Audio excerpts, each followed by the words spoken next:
Good evening and welcome to the latest readings from the Mammoth Book of Haunted House Stories.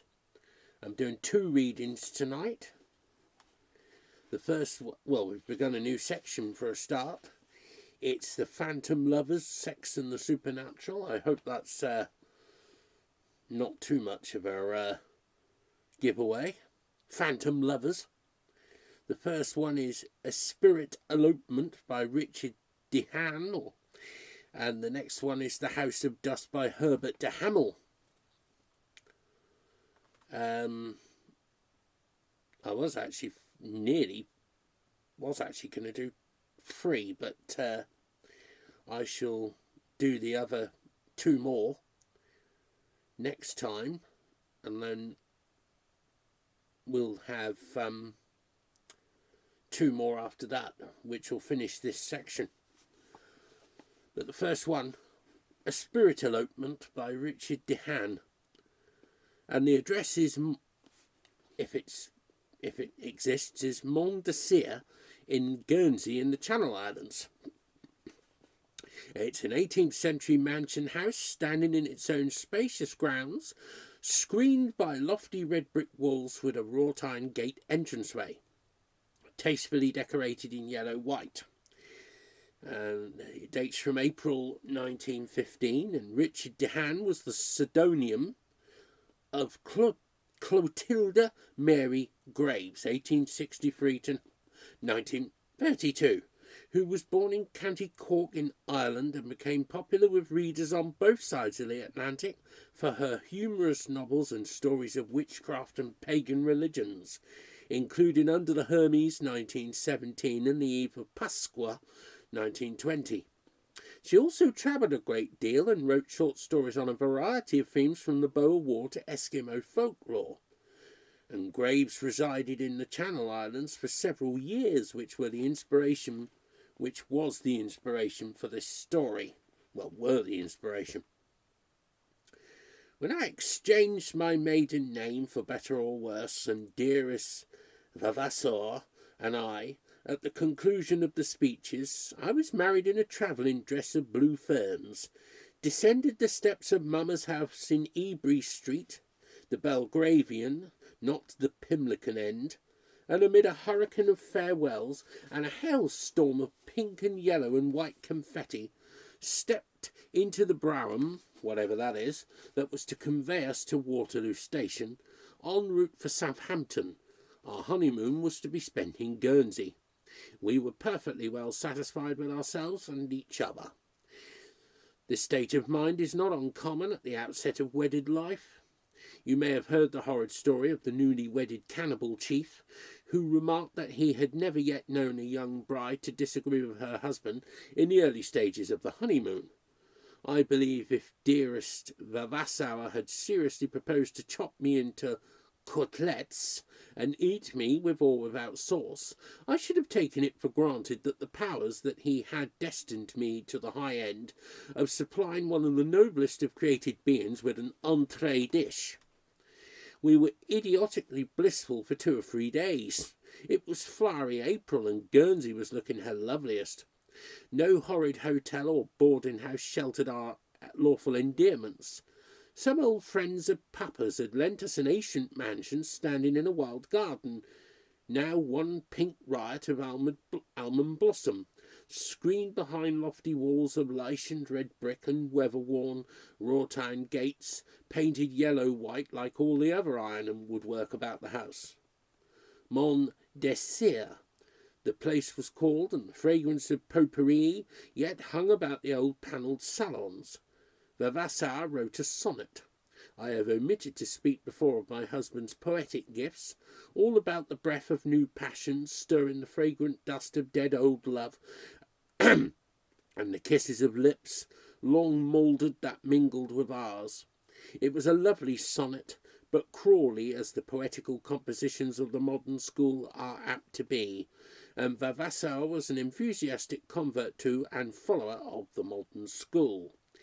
He had often told me that, had not his father heartlessly thrown him into his brewery business at the outset of his career, Sim's mild and bitter ales being the foundation upon which the family fortunes were originally reared, he, Vavasseur, would have been, ere the time of speaking, known to fame not only as a minor poet, but a minor decadent poet, with trisyllabic addition.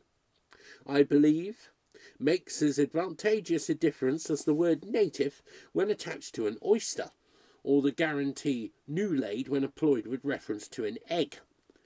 Dear Vavassor's temperament and tastes having a decided bias towards the gloomy and mystic, he had, before his great discovery of his latent poetical gifts, and in the intervals of freedom from the brain-carking and soul-stultifying cares of business, made several excursions into the regions of the unknown. He had had some sort of intercourse with the Swedenborgians, and had mingled with the Muggletonians.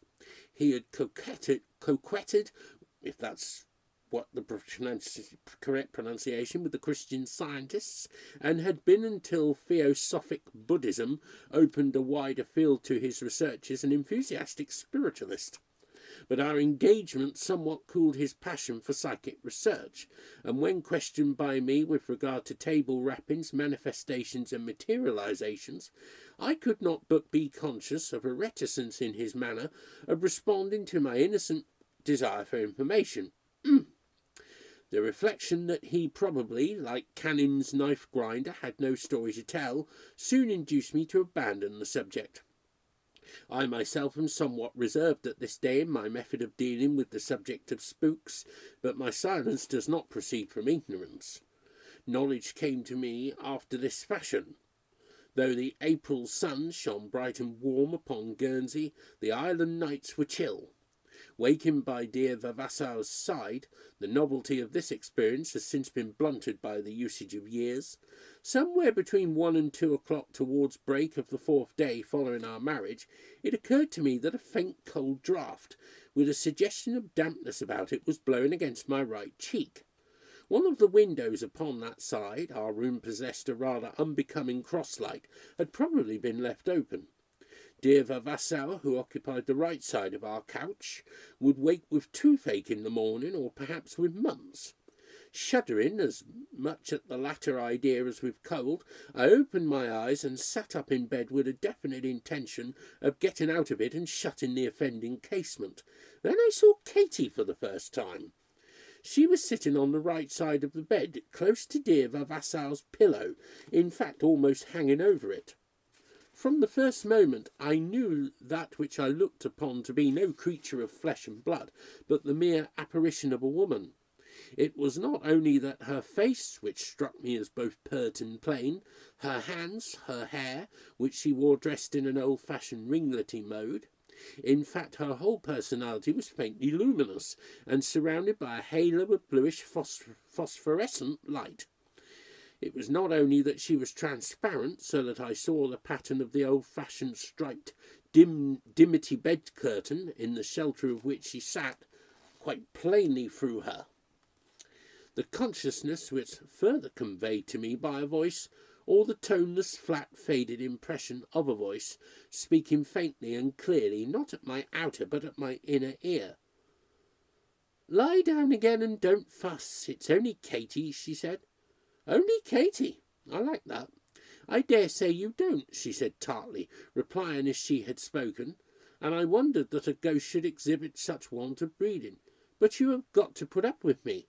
"How dare you intrude here, and at such an hour?" I exclaimed mentally, for there was no need to wake dear Vavasseur by talking aloud when my thoughts were read at sight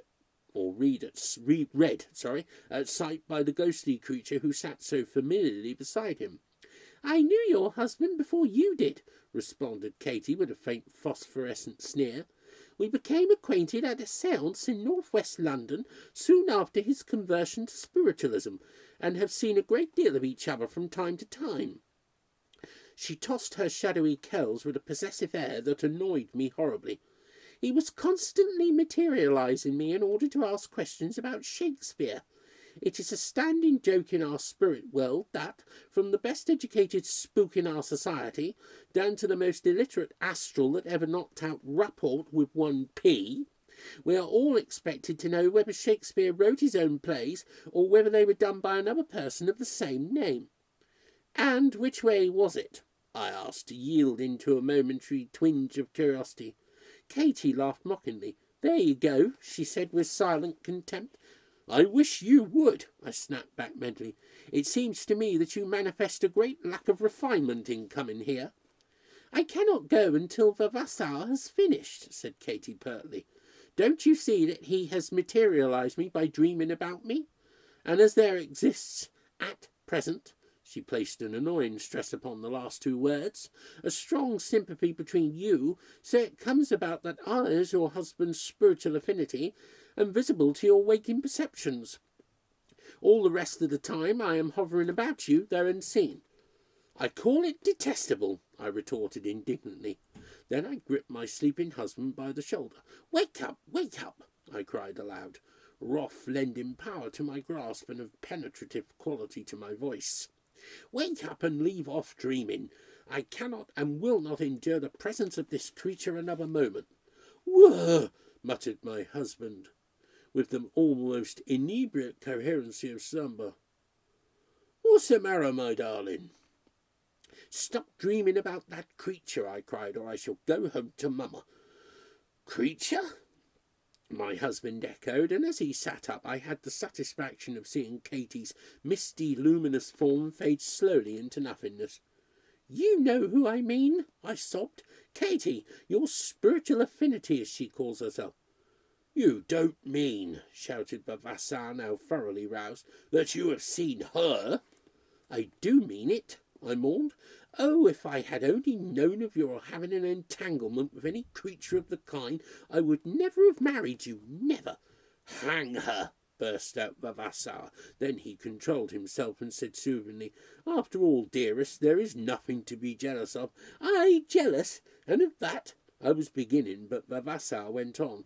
After all, she is only a disembodied astral entity with whom I became acquainted through my fifth principle, which is usually well developed, in the days when I moved in spiritualistic society. She was, when living, for she died long before I was born, a young lady of very good family. I believe her father was a clergyman, and I will not deny that I encouraged her visits. Discourage them from this day, I said firmly. Neither think of her nor dream of her again, or I will have a separation. I will keep her as much as possible out of my waking thoughts, said poor Vavassar, trying to soothe me, but a man cannot control his dreams, and she pervades mine in a manner which, even before our engagement, my pet, I began to find annoying. However, if she really is, as she has told me, a lady by birth and breeding, she will understand. He raised his voice as though she were there, and he intended her to hear, that I am now a married man, and from this moment desire to have no further communication with her. Any suitable provision it is in my power to make. He ceased, probably feeling the difficulty he would have in explaining the matter to his lawyers, and it seemed to me that a faint mocking sniggle, or rather the auricular impression of it, echoed his words. Then, after some more desultory conversation, we fell soundly asleep. An hour may have passed when the same chilly sensation as of a damp draught blowing across the bed roused me. I rubbed my cheek and opened my eyes. They met the pale, impertinent smile of the hateful Katy, who was installed in her old post beside Vavassar's end of the bolster. You see, she said in the same soundless way and with a knowing little nod of triumph, it is no use. He is dreaming of me again. Wake up! I screamed, snatching the pillow from under my husband's head and madly hurling it at the shameless intruder. This time Vavassar was almost snappish at being disturbed. Daylight surprised us in the middle of our first connubial quarrel. The following night brought a repetition of the whole thing, and so on da capo, until it became plain to us, to our mutual disgust, that the more Vavassar strove to banish Katy from his dreams, the more persistently she cropped up in them. She was the most ill-bred and obstinate of astrals. Vavassar and I the most miserable of newly married people. A dozen times in a night I would be roused by that cold draught upon my cheek, would open my eyes and see that pale phosphorescent outline perched by Vavassor's pillow. 9 times out of the dozen would be driven to frenzy by the possessive air and cynical smile of the spook. And although Vavassor's former regard for her was now converted into hatred, he found the thought of her continually invading his waking mind at the most unwelcome seasons. She had begun to appear to both of us by day as well as by night, when our poisoned honeymoon came to an end, and we returned to town to occupy the house which Vavassor had taken and furnished in Sloane Street. I need only mention that Katie accompanied us. Insufficient sleep and mental worry had by this time thoroughly soured my temper no less than Vavassor's. When I charged him with secretly encouraging the presence I had learned to hate, he rudely told me to think as I liked.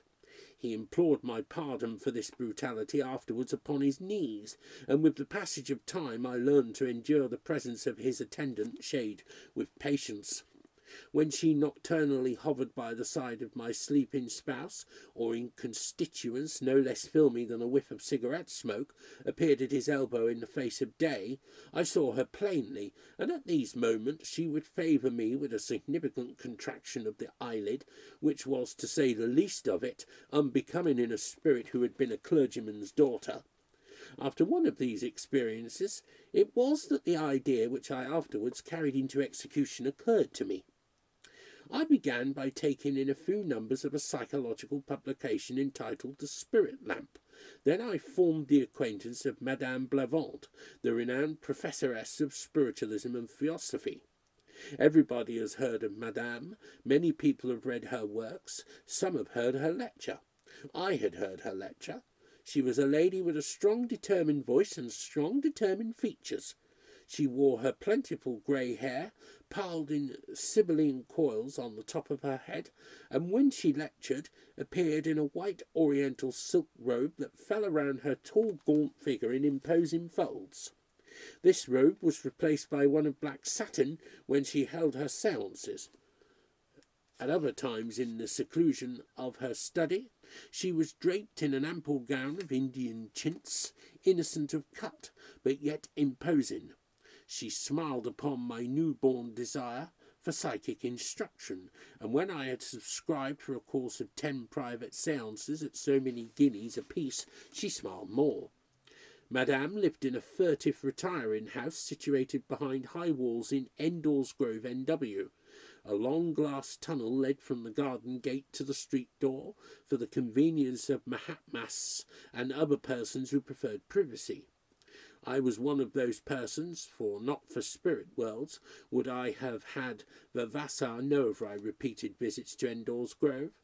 Before these were over, I had grown quite indifferent to supernatural manifestations, banjos, and accordions that were thrummed by invisible performers, blood-red writing on mediums' wrists, mysterious characters in slate pencil, planchette, and the table alphabet, and I had made an improved upon acquaintance with Simon.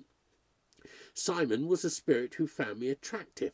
He tried in his way to make himself agreeable, and, with my secret motive in view, let me admit without a blush, I encouraged him.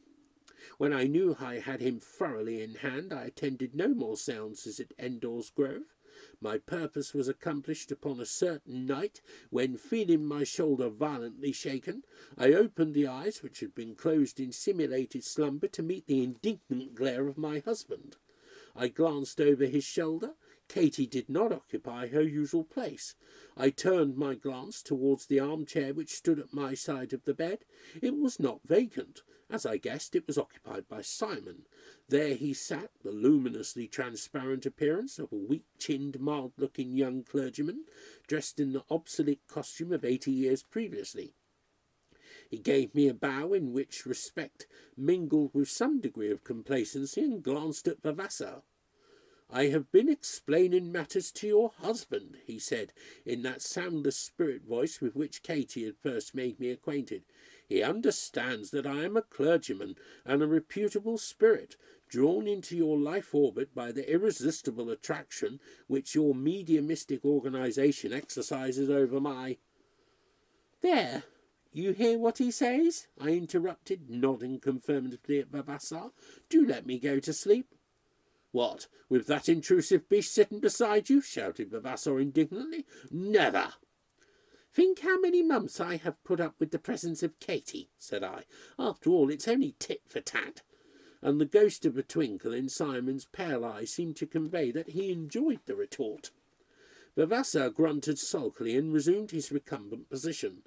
But several times that night he awakened me with renewed objurgations of Simon, who with unflinching resolution maintained his post. Later on I started from sleep to find Katy's usual seat occupied. She looked less pert and confident than usual, I thought, and rather humbled and fagged, as though she had had some trouble in squeezing her way into Vavassar's sleeping thoughts. By day, after that night, she seldom appeared.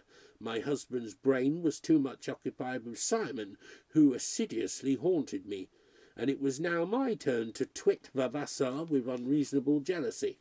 Yet though I gloried in the success of my stratagem, the continual presence of that couple of spooks was an unremitting strain upon my nerves.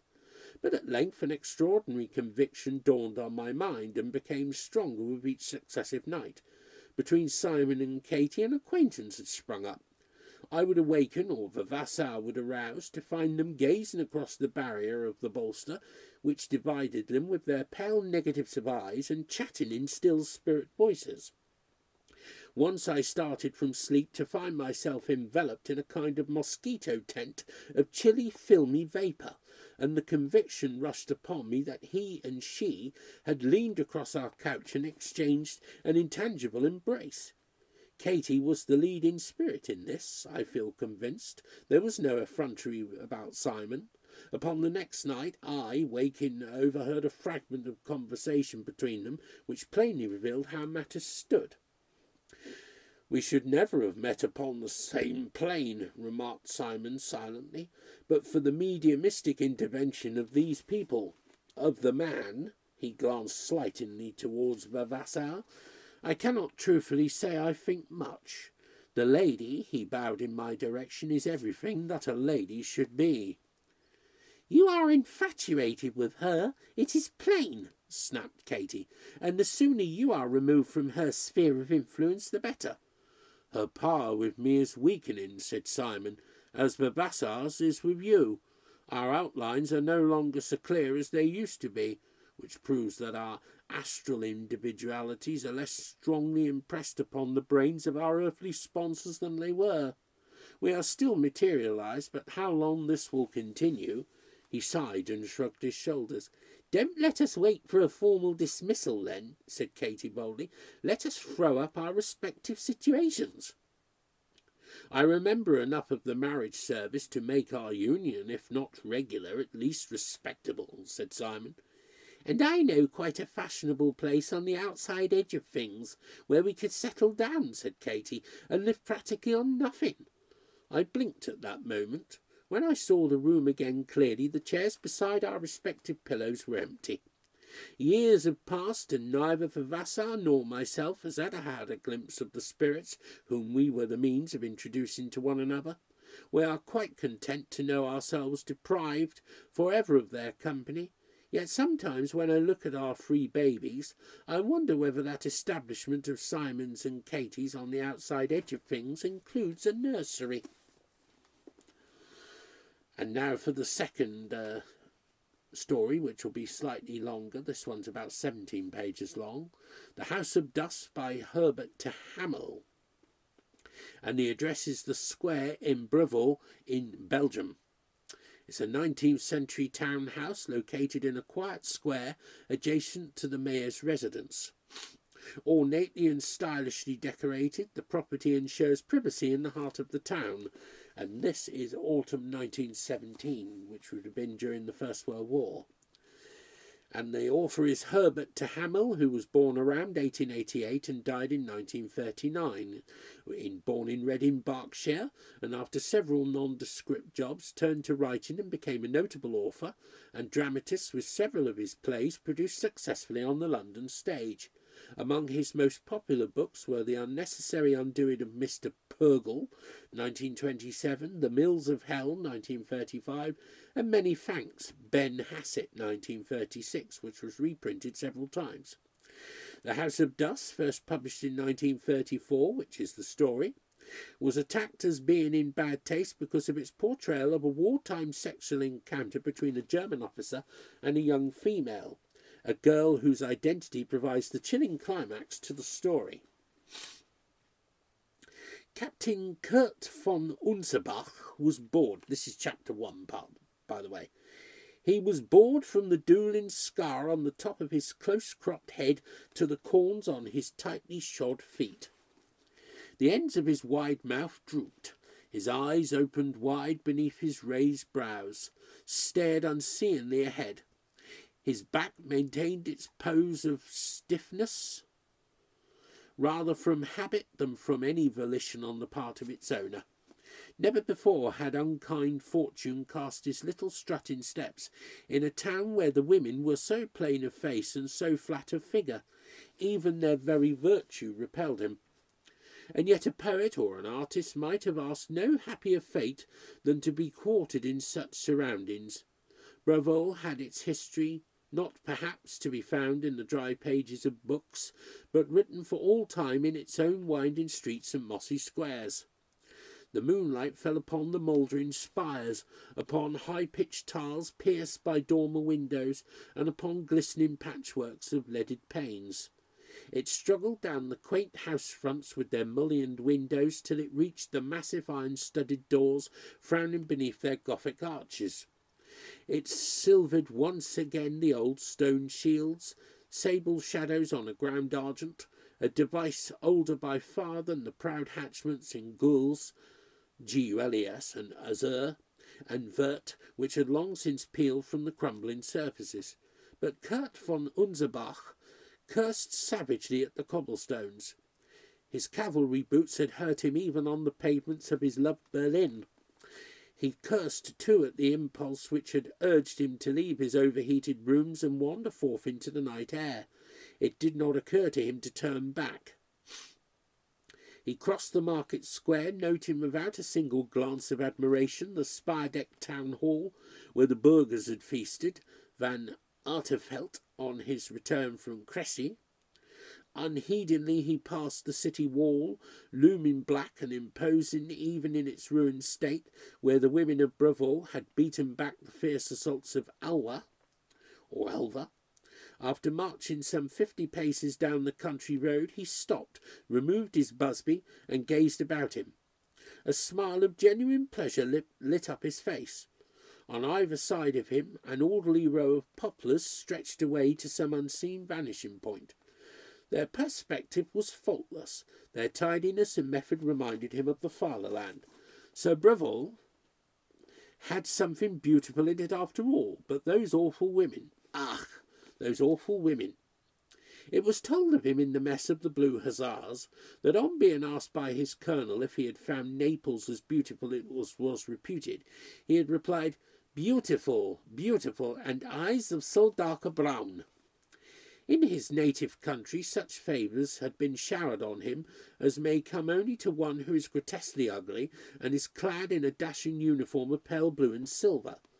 Moreover, so highly well born was he that his marriage was an affair of state. He could not wed, however much he might become entangled, without the consent of his emperor. Many a fair German had sobbed with the sentimental abandon of her race when he had gently but very firmly shattered all hope of a future that should redeem a too happy past with him. This can go no further. I am, in honour, bound to tell you that my marriage to you will not be permitted. And never did the honour of Kurt von Unserbach shine forth so brightly as when the charms of white arms and red lips had begun to cloy. He rubbed the middle finger of his right hand reflectively up and down one large outstanding ear, and wrinkled his short nose. He wished that the army in front would make more progress towards Calais. He desired above all things to be quartered in England, as an exponent of martial law. English women had invariably laughed at him when he manufactured love for their benefit. They were treacherous like all their race. They would trust themselves alone with him and then box his ears when he tried to kiss them. There was a Miss Smith who had called him Dan Lennerbach, and he was tied by the leg in Brevold, and the women of Brevold, ach Himmel! Pardon, monsieur. Kurt von Unserbach jumped as though he had been touched with a spur. He had fancied himself to be entirely alone with his thoughts. By his side stood two women.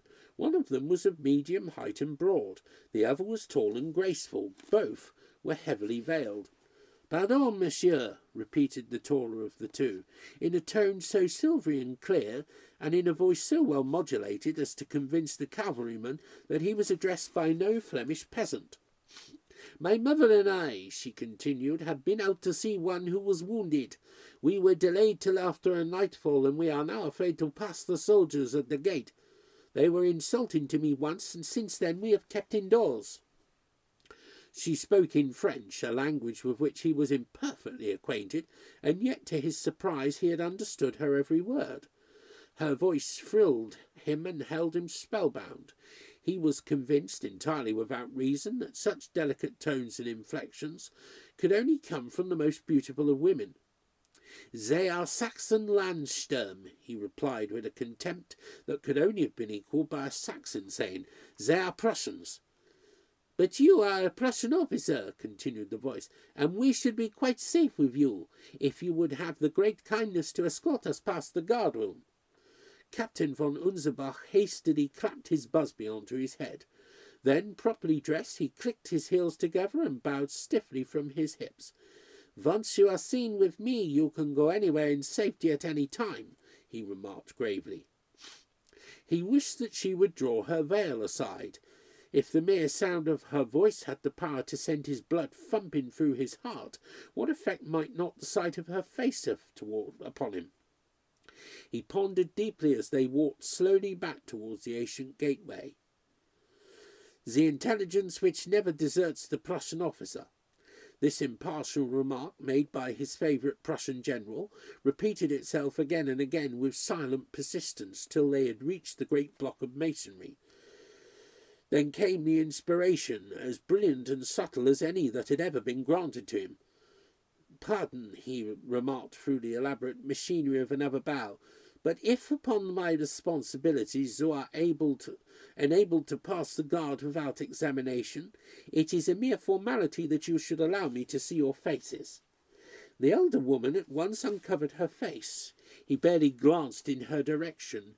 He acknowledged her action by a curt nod and turned again to her companion. The baffling lace no longer hid her features, but lent its dark folds to outline the oval of her face. Her hair, black as the shadow of the gateway on the road, was thrown to each side over her low forehead, and threw into vivid relief the ivory gleam of her skin. Her lips were parted slightly to show the white daintiness of her teeth, but it was her eyes that held the glance of Kurt von Unserbach, eyes that shone with the strangest of lights in the full rays of the moon, eyes that gripped him and fascinated him, that drew him from himself and sent him swirling and spinning up into the clouds, intoxicated and delirious. "Are you satisfied, Herr Captain?" His body bowed automatically and then stood erect to receive him as he swooped back to earth.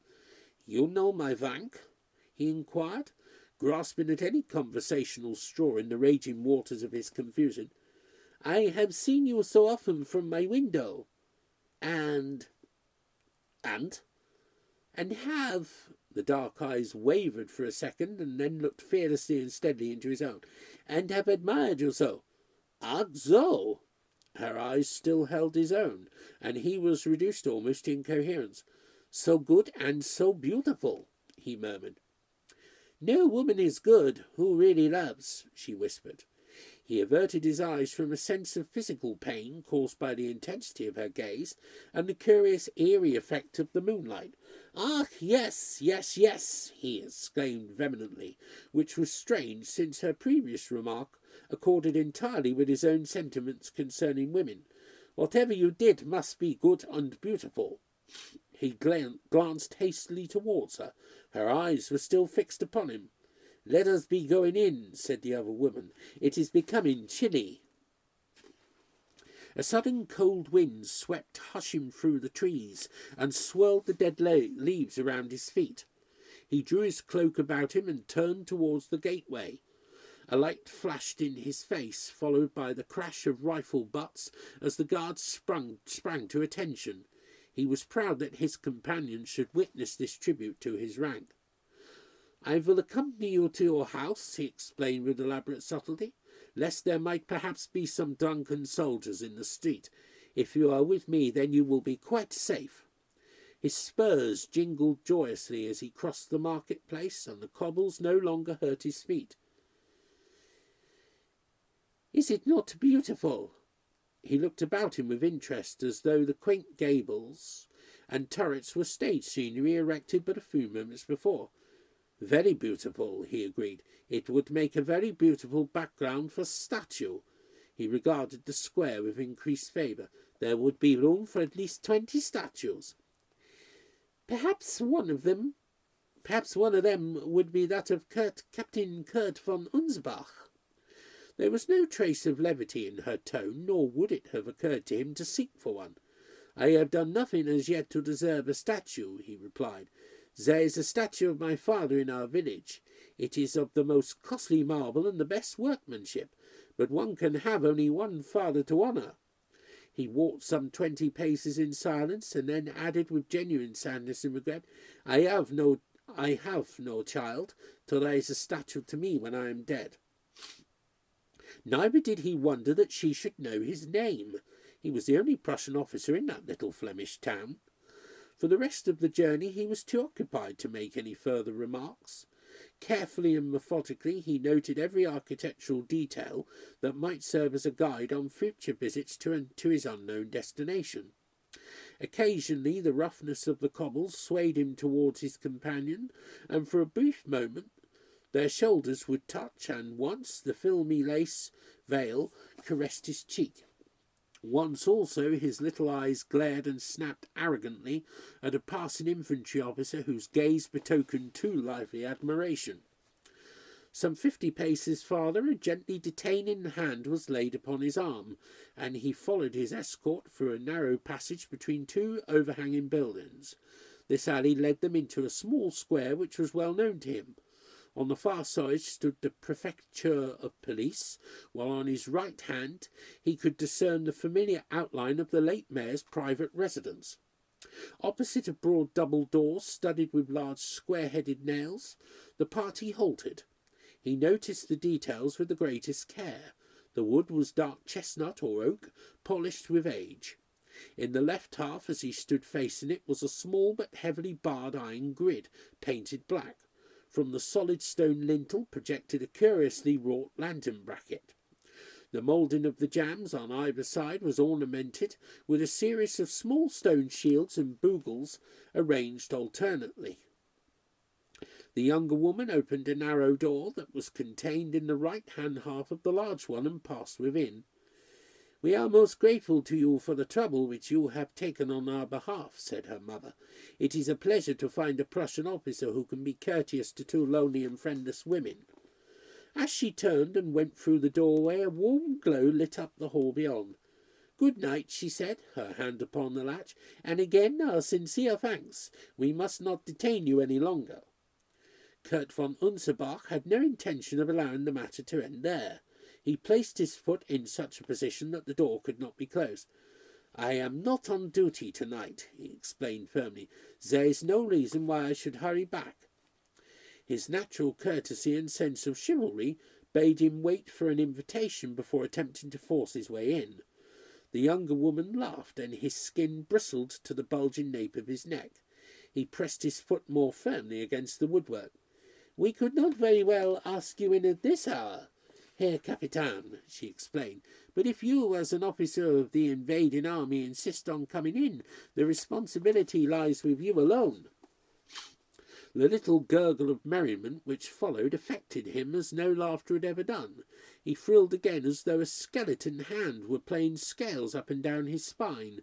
He appreciated the mocking note. She was laughing at herself, at the conventions, and at her mother. I will accept the full responsibility, he replied gravely, but I should appreciate the mere formality of an invitation. Will you not come in, then, after your great kindness? Her tone this time defied all his attempts at analysis. Our dinner is a cold one, but I think you will agree that there is no chef living that can equal the artist who prepared it. Thank you extremely, he replied, and a moment later the well-oiled latch had clicked behind him. The large open hall felt pleasantly warm after the chilly draughts of the street, and he was conscious of a faint and subtle perfume which appealed to all that was sensual in his nature. He approved of the scent very strongly, and wondered whether it came from the masses of cut flowers which glowed and gleamed wherever there was a ledge on which the great glass bowls could stand. Then his eye was attracted by the life-size frescoes which adorned the side walls. He screwed his small eyeglass into his eye and studied them with interest. They were literal translations in colour of various classical incidents which are not usually translated literally in print. The drawing and the colouring were obviously the work of a master hand, strong and vigorous and almost alive. Yet although they were devoid of all vulgarity and indecency, they were the very incarnation of suggestiveness. They resembled those books which threatened always to be improper on the next page. Good, exclaimed the visitor, very good. They might almost have been painted by a German artist. Shall we go upstairs? Said his hostess. We do not live in the ground floor rooms. They are too dark and dismal. I will look at those pictures again by daylight, and perhaps I will photograph them, he said as he crossed the tiled floor and followed her up the stairs. As he climbed, he stroked the broad flat top of the old banister rail with his hand, delighting in the smoothness of its time-worn surface. So richly were the stairs carpeted that his spurred heels made no sound. The dining-room was a large apartment with heavily curtained windows. Down the centre ran a massive refectory table, covered with a damask cloth and sparkling with glass and silver. Across one end of the room stood a similar table which did duty as a sideboard. In one amazed and comprehensive glance he realized that it was laden with those delicacies most dear to a famished German heart and stomach. Amongst the dishes there stood, or lay in small baskets, bottles fat and thin, bottles whose corks were covered with silver, with gilt, with red or white or green. Captain Kurt von Unserbach moistened his lips, wrenched his unwilling glance from the end table, and turned to make a complimentary speech to his hostess. To his surprise he found that he was alone. He had not heard her leave the room. The next 5 minutes he spent, to his complete satisfaction, in studying the various dishes and in apportioning to each delicacy its relative weight in terms, not of appetite, but of capacity. My mother is very tired after her walk. Captain von Unserbach started guiltily and removed his finger from his mouth. These thick carpets were delightful to walk upon, but they were devilish inconvenient at times. She has retired to bed and hopes that you will excuse her. Kurt von Unserbach clicked his heels and excused her with all the goodwill in the world. Then he raised his eyes and forgot even the good things upon the table. Many a heart has been lost in the moonlight to be recovered instantly in the more mellow glow of lamps, but this woman was even more bewitchingly beautiful now that he could see the full glory of her coiled black hair. No trace of a warmer tint stained the smooth ivory of her skin. Her eyes, he realized, were not dark brown, but were almost black with a little emerald green sparkle in their depths. He looked up at the ceiling to see if there was a green shade to any of the lamps. There was not, wherefore he looked into her eyes again, and his glance was gripped and held till he prayed that her lids might close for one brief second. When at last they fell, he sank back into a chair and breathed fast. One thing he vowed silently, that emperor or no emperor, he could never love any woman but this. He no longer wished to go to England. Miss Smith? He broke in upon his own thoughts with a sudden shout of laughter. What did 10,000 Mrs. Smith weight in the balance against one smile of this woman? Come, you must be famished after your onerous duties as chevalier aux dames. she laughed. "See, I will wait upon you by way of repaying the debt." Whereupon the captain tucked one corner of his napkin into the collar of his uniform and fell more deeply in love than ever. She served him with never too much of this and with never too little of that. He could not have helped himself with more delicate accuracy. Moreover, she ate practically nothing, a novelty which appealed to his aesthetic sense. And the wines? Well, they're ever such wines. Each one in its turn seemed to have gained an added delicacy of flavour from the memory of its predecessor. It would have been a pleasure even to sip them. It was paradise to swallow them by the glassful. An Englishman would have slipped silently beneath the table, but Kurt von Unserbach merely leant back on a roseate cloud and twiddled his feet at the prosaic world below. The banquet ended with a coffee liqueur under a film of fresh cream and with one of his own cigars. "You are a German," he exclaimed ecstatically. "You must be a German. You are a Prussian of the Prussians." "I am of no nationality," she replied. "I was once an Alsatian, but now I belong to no nation." "Then you were half a German," he exclaimed in triumph, "and I will make you entirely a Prussian. But your marriage is an affair of state. Your emperor would never agree that you should marry me." Captain von Unserbach settled himself more comfortably back on his rosette cloud and twiddled his feet at the emperor. "I am von und zu," he declared haughtily, "and if he refuses his consent I will threaten to kill myself." From the expression in her eyes he gathered that this would be an even greater blow to her than to the emperor. He hastened to assure her that he would not carry this threat to the extreme of fulfilling it. "And tell me," she changed the subject, "were you in that first great advance into Belgium?" "My regiment was one of the first that rode ahead past the fortress of Liège," he answered proudly. "But why talk of other women when I have you here with me?" But she encouraged him to speak of his doings, and her eyes mastered his as the fumes of the wine loosened his tongue. And as he told her tale after tale of those hideous days, the green lights in the depths of her eyes shone steadily and coldly. That is from your point of view," she said. "But supposing your army had found it a military necessity to sack this town? Supposing that your triumphant soldiers had already broken into this house before I had met you?" Von Unserbach shuddered and winced. "Ach, don't! It is unthinkable." He deliberately evaded her mien. "All these beautiful things would then have been destroyed." "And for me, do you care nothing then for me?" For 1 second he stared back at her, and then he sprang to his feet. His chair fell to the floor unheeded. "God in heaven!" he shouted. "Care for you? I love you more than anything." He strode towards her and took her into his arms. Chapter 2. At 5 o'clock the following morning, Captain Kurt von Unserbach let himself out silently by the narrow door. His face wore an expression of rapturous ecstasy. He drew his cloak tightly round him and set out at a brisk strut for the barracks.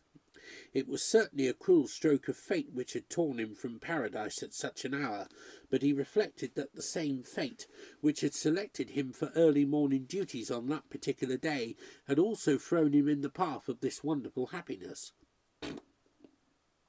But for fate he would never have met his...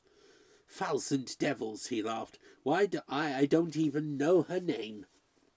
He felt in his pocket for his cigar case and then remembered suddenly that he had left it on the mantel-shelf in the bedroom. He paused for a moment and then turned again towards the barracks. He would not have time to go back, and it would be safe enough in her keeping. If her mother found it, he shrugged his shoulders. She could always say that she had taken it in there to keep it safe. That morning was all seconds, and every second seemed like an hour. Moreover, he was ravenously hungry, in spite of the heavy meal he had devoured such a short time before. His subordinates suffered even more than was usual. His only other gleam of consolation was the glance of unconcealed envy cast upon him by the infantry officer he had passed on the previous night. As soon as he was off duty, and had swallowed a hasty but ample lunch, he hurried to the square. At first he was unable to locate the house, which had a strangely different appearance in the light of day. The door jambs with their shields and boogles he had found easily enough, but what, in the moonlight, had appeared to be a door of polished wood with a painted grid in it was shabby in the extreme. The grid was red with rust, blistered and dirty paint hung in tattered strips from the woodwork. He tugged at the remains of an iron handle, and in the distance sounded the metallic bleat of a broken bell. He rang again and listened. There was an echo which resembled those to be found only in an empty house. He stepped back into the roadway and looked up at the windows. Those which were not broken were covered with grime.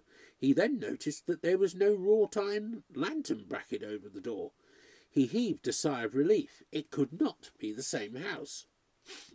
He crossed the square to the police station and marched straight into the prefect's private room. "Can't you tell me where I can find a house with a pattern of shields and boogles on the supports of the stone door frame?" "I can," replied the prefect wearily, placing his pen carefully in the tray of his inkstand. "A house with a door of some dark wood with a painted grid in it and a lantern bracket over it." "I cannot. There is no such house in Bravo." "Rubbish! I dined there last night." The prefect bowed in silence. It is not wise to contradict Prussian officers. Otherwise he might not now have been acting as mayor in addition to his police duties. "Well?" demanded Captain von Unserbach. "There is only one house in Bravo with a pattern on its lintels such as you describe, and that is the one at which you have just been ringing. There was a lantern bracket such as you describe, but it fell down 5 years ago. The door was painted for the first and last time some 40 years ago. The house is to let, but it has a bad name." "Why?" "Its last owners were not altogether desirable people." "I am not asking about its last owners. Who lives there now?" "Nobody." "You had better be careful as to how you tell me lies. I know perfectly well that a lady and her daughter are residing in that house. I do not know what your reasons for denying the fact may be, but you need have no fear that I intend them the slightest harm." The prefect crossed the room and opened a locker. He selected a bundle of documents, untied the string, and extracted a pencil drawing. Is that the lady you are seeking?" he asked. "Yes," von Unserbach shouted. "Thousand devils! Why have you been wasting all my time with your lies? Empty house, you blockhead! Do you mean to tell me that 2 ladies and their household and 10 vans of furniture could move in under your very nose and you not know it? You shall hear more about this." "And what is it you wish?" "Wish? Why, to get in there, of course." The prefect held out his hand for the pencil sketch. "It belongs to the police records," he explained. "It belongs to me," replied the Prussian. The police officer took a large key from the locker and returned the remainder of the documents. Captain von Unserbach followed him across the square, and as soon as the narrow door had groaned and grated open, he pushed past him into the hall. The prefect heard the guttural oath of astonishment which followed, and smiled dryly behind his pointed grey beard. Kurt von Unserbach stood on the threshold, staring straight ahead of him, rigid with horror and amazement. The hall was empty. There was no trace of furniture, nor of the glass vases of flowers, nor of the rich stair carpet. The dust lay half an inch thick over the tiled floor, over the stairs, over the banisters, over everything. "Are you looking for the frescoes?" inquired the prefect politely. "They were painted out over 30 years ago. They were scarcely of a nature to attract respectable tenants." But it was not the invisibility of the frescoes, it was not the absence of the furniture which had terrified the soldier. There were finger marks trailing through the dust on the banister rail. There were footmarks in the dust on the floor, footmarks which led past the walls where the frescoes had been and showed upon the stairs, and the marks on the banister rail had been made by his own fingers, and the marks on the floor had been trodden out by his own cavalry boots, and besides these there were no other marks in the dust. "Now that we are here, it is a pity that you should not see over the house once again," suggested the police officer. The owners would sell it for a mere trifle, but it would interest me very much to know how you got in last night. The keyhole was clogged with dust." Kurt von Unserbach followed him up the stairs in silence. His brain was numbed. It was capable of nothing save obedience to outside suggestions. The door to the dining room resisted the efforts of the prefect to open it. The bolt of the lock had rusted, and the handle refused to turn. The Prussian pushed him aside and wrenched and tugged and twisted. Then he put his shoulder to the door and burst it open. The room was empty. The massive tables and the solid chairs had vanished. There was now no carpet on the floor, save a carpet of thick dust patterned with marks of his own boots. In the centre of the room, and by the end wall where the tables had stood, the dust lay smooth and untrodden. He saw clearly the marks where he had paced up and down beside the sumptuous dishes while waiting for... With an effort he resumed control of his brain. He snatched the pencil sketch from his pocket and thrust it towards the prefect. "Who is she?" he demanded. "Who is that?" Your pardon 1 moment, but is that your cigar end and cigar ash over there in the grate?" "Who is that, please?" He spoke civilly, almost coaxingly. He was no longer merely a Prussian officer. He was a man striving to fight down the fear that was growing in him. "She came from Alsace with her mother after the Great War of 1870. A Prussian officer made their house his headquarters." "Ach!" The tone was one of comprehension, disgust, and fury. "Ah, how she hated the Prussians! They were too vile even for her. She vowed that she would never return to France while a single one of that breed grunted through it unharmed. She was a bad woman, but she loved her country passionately. She continued her profession here for 3 years. What profession?" "In 1870 there was only one profession open to women," replied the prefect dryly. "But the furniture. The furniture, how could it have been taken away in the night, and the dust not disturbed?" "In the night? I tell you it was here at 5 o'clock this morning." "It was sold to pay off their debts. The table that was in the centre of the room has stood in the mayor's house for the last 40 years. It is the one across which you fired at him. The chairs were purchased by the late burgomaster, and the other table," he indicated the end wall, "was purchased by my father." "Then," von Unserbach asked the question with an effort, and scarcely dared listen for the reply.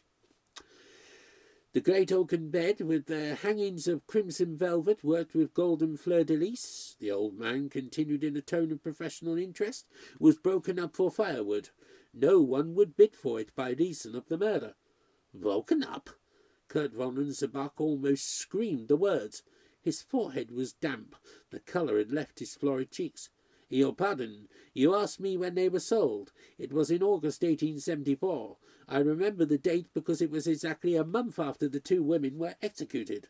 They cannot have been altogether bad because they loved their country." Captain von Unserbach spoke rapidly in whispers. His words were inaudible. His lower lip hung loosely. "Since that date the house has been closed," added the prefect after a polite pause. "You have doubtless noticed how thick the dust is." But Kurt von Unserbach was cursing his way through a half-forgotten prayer. He turned suddenly with military precision and strutted down the passage to the next room. He did not dare to go slowly, lest the remnant of his courage should fail him. He threw back the door and halted with a sharp click of his heels. On the mantel-shelf lay his cigar-case, exactly as he had left it. The thick dust on the floor was undisturbed save for the imprints of his own bare feet. He stared at the bare corner where that very morning had stood the semblance of a great oaken bed, with hangings of crimson velvet worked with golden fleur-de-lis. It was the space of a full minute before his eyes no longer focused on the patch of smooth dust. He turned, clicked his heels, and fell headlong onto the floor. And what must be the shortest chapter ever, Chapter 3, which is only 7 lines long. Captain von Unserbach is now an inmate of the great military asylum in the Königstrasse. He is not violent. He struts up and down his cell, clicking his heels when he turns. He sleeps only in the daytime and then always upon the floor. Between the hours of 11 o'clock of night At 5 o'clock in the morning he is subject to strange fits of terror, and it is then only that he speaks, crying out always the same 5 words.